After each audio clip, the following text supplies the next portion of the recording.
Hello students. तो आज हम सीखेंगे किस तरह से हम एचसीएफ और एलसीएम निकालते हैं।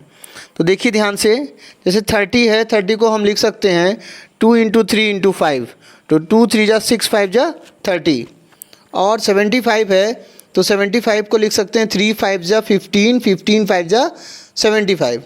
अब हमें करना क्या होता है, सिर्फ ये देखना होता है कि एचसीएफ अगर निकालना है कौन कौन से कॉमन फैक्टर्स हैं।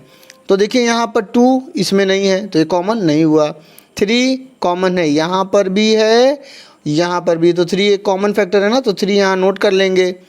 उसके बाद देखिए यहाँ पर 5 है, यहाँ भी है, यहाँ भी है, तो एक 5 भी आ गया। तो एचसीएफ कितना हो जाएगा, 3 5 जा 15। कितना सिंपल है ना। अब इधर आते हैं, देखिए एलसीएम देखते हैं। तो एलसीएम निकालते समय पहले जितने कॉमन फैक्टर्स हैं वो तो नोट कर लेंगे, फिर बचे हुए फैक्टर्स को भी नोट कर लिया जाता है। तो जैसे 3 यहाँ पर भी है, यहाँ पर भी है, नोट हो गया। फिर 5 यहाँ भी है, यहाँ भी है, नोट हो गया।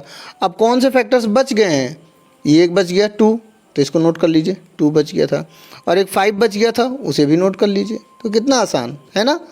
तो इसमें करना क्या होता है, एलसीएम निकालते समय जो फैक्टर्स कॉमन हैं,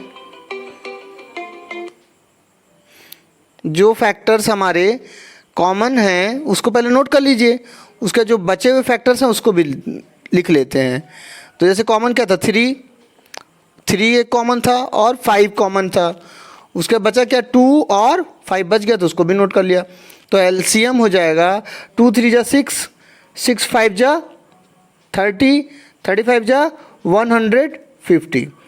अब आप ये सोच रहे होंगे कि किस तरह से ये 30 को मैं लिख दिया हूँ, ये सोच रहे होंगे किस तरह से 30 को लिखा हूँ 2 इंटू 3 इंटू 5। तो देखिए ऐसे लिख लीजिए 30, तो 2 से डिवाइड करेंगे तो 15 टाइम्स जाएगा, फिर 3 से डिवाइड करेंगे 15 को, 3 5 जा 15, फिर 5 को डिवाइड करेंगे 5 1 जा 5, तो 30 को लिख सकते हैं 2 इंटू 3 इंटू 5। ठीक है। ऐसे ही 75 है ना, 75 है तो उसको देखिए 3 से डिवाइड करेंगे तो 25 टाइम्स, फिर 5 से डिवाइड करेंगे तो 5 5 जा 25, फिर 5 से डिवाइड करेंगे 5 1 जा 5, तो 75 को लिखेंगे 3 इंटू 5 इंटू 5, 3 इंटू 5 इंटू 5। इस तरह से हम लोग फैक्टर्स निकालते हैं। तो फिर से एक बार बता देता हूँ, अगर एचसीएफ निकालना हो तो सिर्फ हमें ये देखना होता है कॉमन फैक्टर्स क्या हैं। तो कॉमन फैक्टर यहाँ पे 3 है, नोट कर लिया, 5 है, नोट कर लिया बस, और ये 2 एक नहीं आ रहा है यहाँ पर, ये 5 इधर नहीं है, तो ये 2 और 5 बचे, तो इसको हमने नोट करने की ज़रूरत नहीं है। सिर्फ हमारे कॉमन फैक्टर्स है एचसीएफ में, तो कॉमन फैक्टर्स हैं 3 एंड 5, 3 5 जा 15, दिस इज एचसीएफ।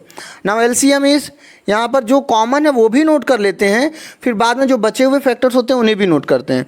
तो कॉमन फैक्टर है 3, नोट कर लिया, कॉमन फैक्टर है 5, नोट कर लिया, बचा हुआ क्या है 2 और 5, तो उसे भी नोट कर लिया। तो 2 3 जा 6, 5 जा 35 जा 150।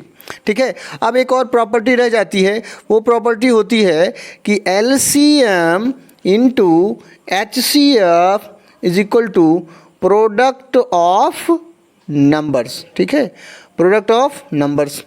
तो देखिए जैसे एलसीएम हमारा कितना आया है 150, एचसीएफ कितना आया है 15। ठीक है, तो इज इक्वल टू यहाँ पर प्रोडक्ट ऑफ नंबर्स देखिएगा तो 30 इंटू 75 ये आना चाहिए, आप चेक कर लेते हैं। तो 15 इंटू 15 2250 ये करिएगा तो आएगा, और इधर मल्टीप्लाई करिएगा तो ये भी 2250, देखिए दोनों बराबर आ रहा है ना। तो ये प्रॉपर्टी याद रखिए, LCM into HCF is equal to product of numbers. ठीक है, दैट्स ऑल फॉर टुडे।